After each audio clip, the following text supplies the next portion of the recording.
What's up, guys? I'm going to talk about angles and standard position, as well as talk about coterminal angles. So the first thing we need to talk about is what in the world does it mean to have an angle and standard position? So we've dealt with angles before, probably back in geometry. Here's an angle with the measure being there in degrees. So what we're talking about when we're dealing with angles in standard position, what we're going to do is we're going to have them graphed on the XY coordinate plane. And what we're going to have is the vertex of this angle is going to be at 0, 0. But one of my rays here is going to be forced to be on the positive x-axis of our coordinate plane. So one of the rays is going to be here. So how I have my pen. And what's going to happen is the other ray is we're going to open it up, and we can open up like this, turn this way. We could turn it all the way around like this and have the measure be this distance all the way around. We could spin this around multiple times if we want. So we could really wind this up, and that would be several 360 degrees all the way around. We can do that. And that would be a positive angle measure whenever you go counterclockwise. To get a negative angle measure, you just go the opposite way. So you have your original ray here, your other ray, you turn it clockwise, say down this way, and that's going to get us a negative angle measure. So the other ray is the one that's going to do all the rotating all the way around. So like I said, you could rotate, I'm going to show you with an arrow, rotate one of the rays all the way around like so, and say, here's something that's 210 degrees. And if you want a negative, you still have one of your rays forced on the x-axis, except you're going to come clockwise and say, maybe I have this at negative 45 degrees. So that is an angle in standard position. I think the more examples I do through here, it'll help you clear up that a little bit. So what we're going to do on the bottom here is we're going to draw an angle with the given measure in standard position. So again, remember we're doing this on the x and y axis. So I'm going to draw that in first. Here's x, there's y. I'm going to go ahead and set up my other one, x and y. Now, to draw it, again, I'm going to use red here. One of my two rays of the angle is forced to be on the x-axis. So I need to open this up 210 degrees. So if I start opening it upwards here, at this point, I'm going to go only 90 degrees, because that would be a 90-degree angle. So I need to go to 210. So if I go another turn all the way around, I'm now up to 180 degrees. If I would go another full turn, that would be another 90 degrees. 90 plus 180 would be 270. And then if I wanted to go completely around, remember, all the way around a circle is 360 degrees. So if I'm only wanting to go 210, that means I'm going to be somewhere between 180 and 270. So I know I'm going to be somewhere over here. And then I can think, 210 in comparison to, say, 180. It's about 30, or it is 30 degrees more. So I'm going to come down a little bit and form 30-degree angle. This entire distance covered would be 210 degrees, and that would be written in standard position. So with positive angles, we're going to go counterclockwise. On my second example here, we're going to go, I think I said clockwise here. I meant counterclockwise over here. For negative, we're going to go clockwise. So again, going to fix one of my rays to be on the x-axis, the positive x-axis.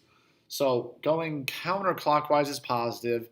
Negative, we're going to come counterclockwise.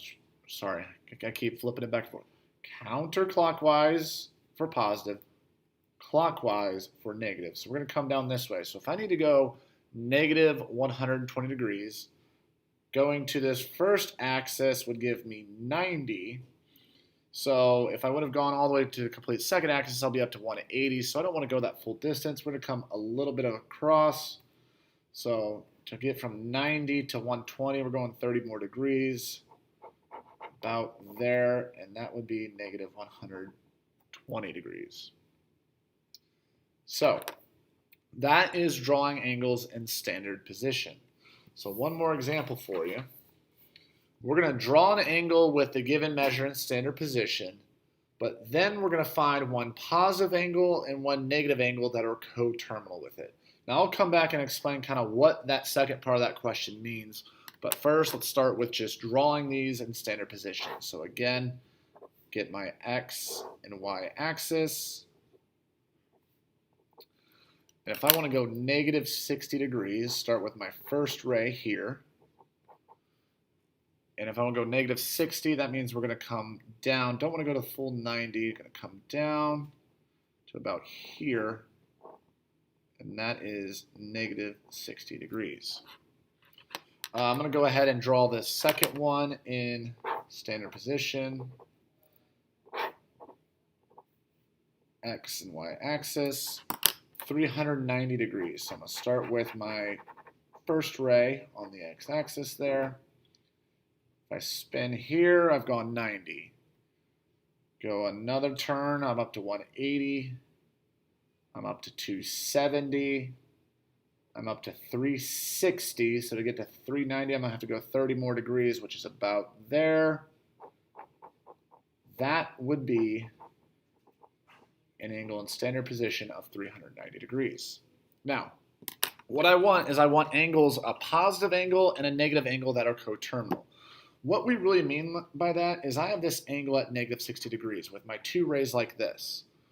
Basically, they want a positive angle and a negative angle that also have their rays in the same position. They have them in the same ending spot. So I want, obviously the x-ray is going to be the same. So I need to spin it one way or the other to get me another positive angle measure and another negative angle measure. So if this is negative 160, then if I really would have reversed it all the way around the other way, a full revolution, I would be back at the same spot, but I just went a positive direction. So think, if I'm at negative 60 degrees, but if I add on 360 degrees, meaning spin this all the way around a full revolution, I'd be at the exact same spot. And remember, going all the way around a full circle is 360 degrees. So if I just add on 360 degrees here, what you're going to get is 330 degrees. And that would be taking this ray and flipping it all the way around, and it would end up at the same spot. So that would be one positive angle measure. So let's think how we can get a negative angle measure here. So I've already started at negative 60. I can't use that again. I need to keep going in the negative direction another 360 degrees to get back at the same spot. So you're going to take negative 60 minus 360. And if you take negative 60 minus 360, that is negative 420 degrees. And that is another angle measure that is going to give you a positive one and a negative one that will be at the same ending spot. So we'll go to our example over here. This was 390 degrees. We're going to use that same idea. If I want another positive angle, I actually need to send this around one more revolution. One more positive revolution would be adding 360. So 390 plus 360, that is 750 degrees. So that gives me another positive angle measure. If I want a negative angle measure, let's take it in the negative direction, a full revolution. So if I take 390 minus 360, I would get 30. Now, we wanted one positive and one negative. I got my positive, but I'm still not negative. So what we're going to have to do is, we haven't satisfied the negative yet. Let's take it another revolution around in the negative direction. So let's subtract off another 360. When you do that, you get to negative 330 degrees, and that's a negative. So you could add and subtract as many times as you want, 360 degrees. So there is an infinite amount of answers here. I could keep adding 360 all day if I wanted to. I could keep subtracting 360. And both would satisfy giving you angles that are positive and negative that are coterminal. And that was angles in center position and coterminal angles.